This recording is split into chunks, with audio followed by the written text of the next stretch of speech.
പാർട്ടിയുടെ സംസ്ഥാന നേതൃയോഗമാണ് ഇന്നിപ്പോൾ കണ്ണൂരിൽ ചേർന്നത്. ജില്ലാ പ്രസിഡന്റുമാർ, ജില്ലയുടെ ചുമതല വഹിക്കുന്ന പ്രഭാരിമാർ, സംസ്ഥാന കോർ ഗ്രൂപ്പ് മെമ്പർമാർ എന്നിവരാണ് ഇന്നത്തെ യോഗത്തിൽ സംബന്ധിച്ചത്. തദ്ദേശ സ്വയംഭരണ സ്ഥാപനങ്ങളിലേക്കുള്ള തെരഞ്ഞെടുപ്പിന് ശേഷം പാർട്ടിയുടെ നേതൃയോഗം ഇന്ന് ആദ്യമായിട്ട് ചേരുന്നതാണ്. തെരഞ്ഞെടുപ്പിന്റെ ഫലത്തെ സംബന്ധിച്ചും തെരഞ്ഞെടുപ്പിൽ പാർട്ടി നടത്തിയിട്ടുള്ള തയ്യാറെടുപ്പുകളെ സംബന്ധിച്ചുമെല്ലാം വിശദമായി ഇന്നത്തെ യോഗത്തിൽ ചർച്ച ചെയ്തിട്ടുണ്ടായിരുന്നു. എല്ലാ ജില്ലാ പ്രസിഡന്റുമാരും ജില്ലയുടെ തെരഞ്ഞെടുപ്പ് ഫലത്തെ സംബന്ധിച്ചുള്ള തെരഞ്ഞെടുപ്പ് പ്രവർത്തനത്തെ സംബന്ധിച്ചുള്ള റിപ്പോർട്ട് ഇന്നത്തെ യോഗത്തിൽ അവതരിപ്പിക്കുകയുണ്ടായി.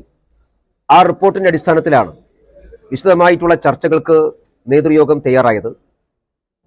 പൊതുവെ കേരളത്തിൽ ഈ പ്രാവശ്യത്തെ തദ്ദേശ സ്വയംഭരണ സ്ഥാപനങ്ങളിലേക്കുള്ള തെരഞ്ഞെടുപ്പിൽ എല്ലാ ജില്ലകളിലും 2020 അപേക്ഷിച്ച് വലിയ മുന്നേറ്റം ഉണ്ടാക്കാൻ സാധിച്ചു എന്നുള്ളതാണ് ഇന്നത്തെ ജില്ലാ പ്രസിഡന്റുമാർ അവതരിപ്പിച്ചിട്ടുള്ള റിപ്പോർട്ടുകളിൽ ഏറ്റവും പ്രധാനപ്പെട്ട കണ്ടന്റ്.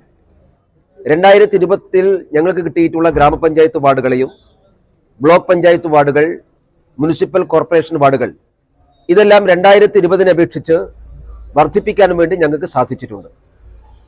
മാത്രമല്ല, BJPക്ക് ഭരിക്കാൻ സാധിക്കുന്ന പഞ്ചായത്തുകളുടെ എണ്ണത്തിൽ വർധനവുണ്ടായിട്ടുണ്ട്.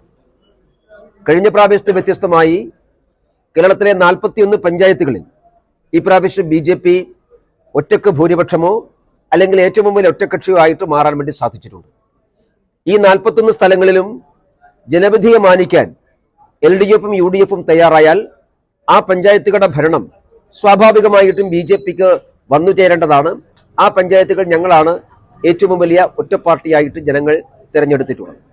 തൃപ്പൂണിത്തുറ മുനിസിപ്പാലിറ്റിയിലും പാലക്കാട് മുനിസിപ്പാലിറ്റിയിലും ഏറ്റവും വലിയ ഒറ്റക്കക്ഷിയും NDA തന്നെയാണ്.